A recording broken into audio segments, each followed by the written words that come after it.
진단으로 들어가겠습니다. 시장의 힘든 상황 계속 이어지고 있습니다. 진단해보고 돌파구 함께 마련해 보도록 하죠. 이베스트 투자증권 투자전략팀 정다운 책임연구원과 이 시간 함께 하시죠. 어서 오십시오. 네, 안녕하십니까. 안녕하십니까. 삼중고라고 합니다. 금리 인상, 그다음에 수급 부담, 그리고 중대형주 회계 의혹이 이어지고 있습니다. 악재 좀 쏟아지는 구간입니다. 계속 양대지수 저점 낮춰나가고 있거든요. 지금 구간 어떻게 보고 계신지 궁금합니다. 지금 시장이 상당히 어려운 상황입니다. 다만 지금이 사실은 가장 어려운 시점이지 않을까라고 좀 생각을 하고 있고요. 결론적으로는 1월 FOMC 25일, 26일로 예정되어 있는데 이 정도 시점을 한번 1차적으로 기대해 볼 만하다라고 생각을 하고 있고요. 두 번째로는 3월 FOMC를 좀 기대해 보자라고 좀 생각을 하고 있습니다.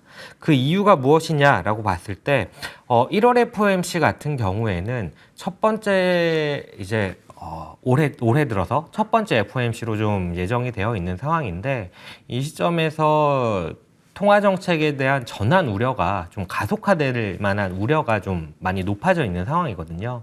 그러다 보니까 오히려 그 이전에 인플레이션이 가속화되고 비용단에서 올라가는 부분들을 더 많이 걱정하는 게 지금 시점이지 않겠느냐라고 생각을 하는 거고, 다만 조금 구체적으로 말씀을 드리면 1월 FOMC 이후 같은 경우에는 이러한 변동성 높은 시장이 약간은 안정되는 느낌으로 갈 수 있다라고 기대를 하고 있고, 3월 FOMC를 두 번째로 말씀을 드렸는데 그 이유는 3월 FOMC가 첫 번째 미 연준의 금리 인상 시점으로 지목을 받고 있기 때문이다라고 보시면 될 것 같습니다. 3월이라고 보면 굉장히 멀어 보이는데 그러면은 어느 정도로 매파적 스탠스를 가질지 예상할 수 없기 때문에 우리 증시가 덩달아 많이 흔들릴 거다 이렇게 보시는 걸까요? 네, 연준의 행보를 예측하기는 어렵습니다. 어려운데 연준의 상황도 어느 정도는 공감을 할 수 있는 게 이미 실업률 단이라든지 아니면은 인플레이션을 봤을 때 너무 많이 올라와 있습니다. 실업률을 얘기를 드리는 이유는 자연 실업률보다 낮은 실업률까지 실업률이 낮아져 있는 상황이거든요. 과거 이런 시기에 금리가 어땠느냐라고 살펴보면 기준금리를 이미 많이 올려놓았던 상태였는데 이번에는 그러지 못했습니다. 그러다 보니까 연준 입장에서는 어찌되었건 인플레이션에 대한 기대 심리를 꺾어 놓아야 되는 상황이기 때문에 어쩔 수 없이 시장에서 생각하는 것보다 더 강한 톤으로 얘기를 할 수밖에 없는 상황이다. 이렇게 보고 있는 거고요. 3월 FOMC를 얘기를 드리는 이유는 앞에서 이제 좀 말씀드렸던 거를 부연으로 설명을 드리면은 3월 FOMC 같은 경우에는 금리 인상을 할 텐데 금리 인상을 하게 되면 과연 우리 경기가 버텨줄 수 있을까라고 생각했을 때 별로 그래 보이지는 않습니다.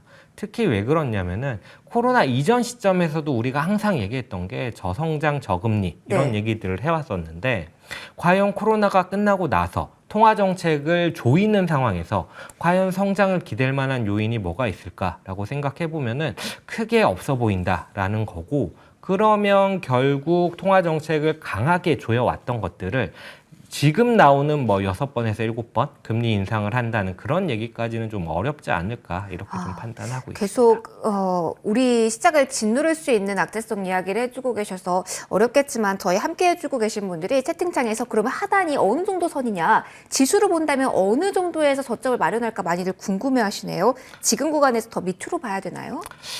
하단은 사실 과거에 평균적으로 우리나라 증시 코스피의 멀티플을 봤을 때 PER 기준 10배 정도가 장기적인 평균 수치였습니다. 이 수준을 감안을 해보면은 2,750 정도가 하단으로 보이는 상황이긴 한데 2,750이요? 네, 맞습니다. 좀 안 좋은 얘기를 더 드려야 할 수밖에 없는 것 같은데 뒤에서 뭐 실적에 관한 질문도 좀 준비가 되어 있는 것 같은데 실적 추정치가 내려감에 따라서 같은 PER 10배라고 하더라도 지수는 더 내려갈 수가 있기 때문에 현 시점에서는 조금 조심스럽다라고 좀 말씀을 드리고 있습니다. 그러면은 우리가 넘어야 될 산들을 하나씩 점검해 보도록 하겠습니다. 일단 연준 이야기를 조금 더 해보면 지금 평균적으로는 금리 인상 뭐 3회, 4회 정도 이야기 많이 나오는데 최근에 JP모건 회장이 6, 7회까지도 이렇게 이야기를 했더라고요. 그러면 지금 월가에서 보는 건 긴축 강도가 더욱더 죄어질 수 있다라는 입장인 걸까요? 네, 월가에서 보는 부분은 그렇다라고 판단이 되는 거고 그 핵심 요인은 역시나 인플레이션 때문이다라고 좀 보여지는 부분입니다. 인플레이션으로 인해서 실질 소득이 감소하고 있는 상황이고 실적 발표가 지난주 금요일부터 미국의 실적 발표가 시작이 됐는데 실적 발표한 종목이 많지는 않습니다만 네. 화두가 되는 두 종목이 있습니다. 하나는 JP 모간이고요. 하나는 골드만삭스입니다. 골드만삭스는 전일 밤에 실적을 발표했고 JP모건 같은 경우에는 금요일 밤에 실적을 발표를 했는데 두 종목 모두 인플레이션으로 인한 실적 둔화 우려를 좀 반영을 했다라고 보여지기 때문에 사실 주가를 PER과 이익단으로 봤을 때 양쪽 측면에 둘 다 좀 우려감이 반영되고 있는 상황이라서 주가는 안 좋을 수밖에 없다라고 보여지는 거고 금리 인상 횟수에 대해서는 앞에서 말씀드렸다시피 연준 입장에서는 강하게 얘기를 해야만 인플레이션 기대를 꺾을 수 있기 때문에 당장이 바로 그 금리 인상의 횟수라든지 강도에 대해서 가장 크게 좀 우려가 나오는 거고 저희는 말씀드렸다시피 3월 금리 인상 이후에는 아무래도 인플레이션 자체가 작년 4월부터 가파르게 올라가기 네. 시작했거든요. 그러다 보니까 그 이후에는 역기저 효과 때문에 CPI라든지 PPI라든지 이런 부분들이 그래도 피크아웃한 모습들을 좀 보여주지 않을까라고 기대를 하고 있는 거고 이에 따라서 금리 인상 횟수는 6번, 7번보다는 한 4회 정도 되지 않을까 이렇게 생각하고 있습니다. 그럼 분위기 전환 3월 계속 말씀을 해주고 계셔서요. 국내 주식시장 입장에서는 그 사이에 뭔가 모멘텀이 필요할 것 같은데 실적 키워드밖에 생각이 안 납니다. 사실은 이제 잠정 실적 나온 이후에 이제 올해 말부터 이번 달 말부터 본격적으로 실적이 나오게 될 텐데 어떻게 지금 예상의 증권가에서 나오고 있나요? 실적 우리나라도 4분기 실적 시즌이 시작이 됐습니다. 다만 아직 몇 개 안 되는 종목만 실적을 발표한 상황이고요. 현재까지의 그림으로 보면은 좋습니다. 4분기 코스피의 영업이익 컨센서스가 64% YOY 증가할 걸로 예상을 하고 있어서 역대 4분기 중에 가장 높은 실적을 기록할 걸로 기대하고 있다라는 거고 한 가지 착시 효과라고 해야 될 부분이 있습니다. 왜냐하면 저는 실적에 대해서 아직은 좀 기다려야 된다라고 생각을 하고 있기 때문인데 4분기 실적은 일회성 비용 때문에 기대치에 약간은 못 미치는 모습을 보이는데 네. 22년 실적 추정치 같은 경우에는 소폭이나마 올라가는 모습을 보이고 있어서 바텀아웃 하는 게 아니냐라는 생각을 하실 수가 있는데 아직 저희는 그러긴 어렵다라고 말씀을 드리고 있습니다. 그 이유는 말씀드렸다시피 미국 시장에서조차도 21년도에 이미 비용 상승에 대한 우려가 많이 반영이 돼 있을 때 얘기가 많을 때조차도 미국은 가격 결정력이 높기 때문에 실적이 좋다라고 얘기가 나왔는데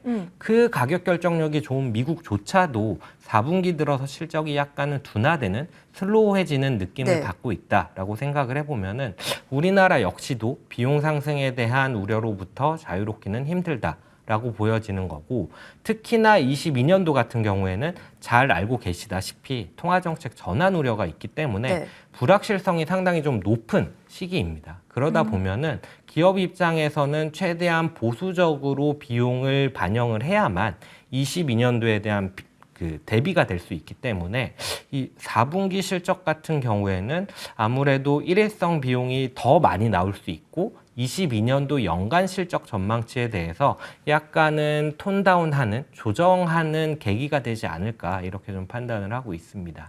그렇다면은 우리가 어느 쪽을 봐야 되는지 좀 짧게 들어보도록 할게요. 성장주에 대한 이야기를 안 할 수가 없는데 그렇다면 실적 시즌 거치면서 성장주는 더 소외받을 수밖에 없을까요?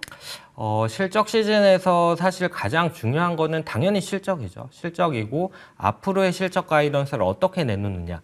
특히 미국 기업들 같은 경우가 이런 가이던스에 대해서 보다 구체적으로 얘기를 드리고 있는데 현 시점에서는 사실 가치주나 성장주 모두 약간은 부담스러운 상황입니다. 가치주 같은 경우에는 인플레이션 우려가 실적으로 직접적으로 반영이 되고 있는 상황이고 다만 성장주 같은 경우에는 금리가 올라가는 구간이다 보니까 할인율이 높아지고 멀티플에 대한 부담이 높아지는 상황이다 보니까 주가가 좀 부진한 모습을 보이고 있는데 네. 한 가지 희망을 가져보면은 실적 시즌에 빅테크들, 미국 빅테크들이 4분기 실적에서 생각보다 좋은 실적을 내준다. 그리고 가이던스도 좀 양호하게 발표해준다라고 한다면은 성장주의 약간의 반전의 계기가 되지 않을까. 최소한 하락세는 좀 둔화되는 그림을 기대해 볼 수 있지 않을까라고 좀 생각하고 있습니다. 그래도 반전의 계기가 좀 잘 마련이 됐으면 좋겠네요. 자, 마지막 질문을 그러면은 종목으로 드릴게요. 어느 쪽을 긍정적으로 보시는지 저희의 포인트 좀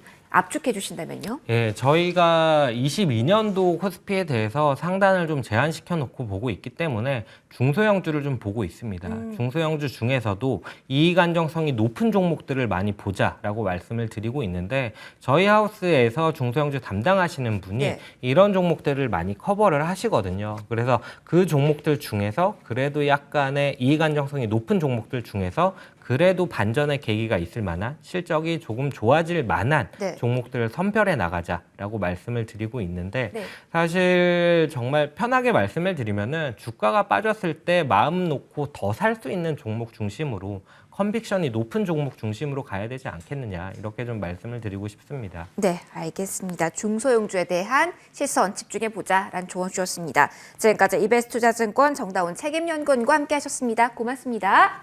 감사합니다. 네, 시장 계속 밑으로 내려가고 있습니다. LG 화학과 같은 경우가 지금 7%대까지 하락폭을 더욱더 키우고 있는 모습입니다. 전반적으로 시장의 어두운 분위기가 이어지고 있다는 점 확인해 보시고요. 2부에서 마감 전략까지 꼼꼼하게 다져가셨으면 좋겠습니다. 자, 오늘 여기서 인사드리도록 하겠습니다. 함께해 주셔서 고맙습니다.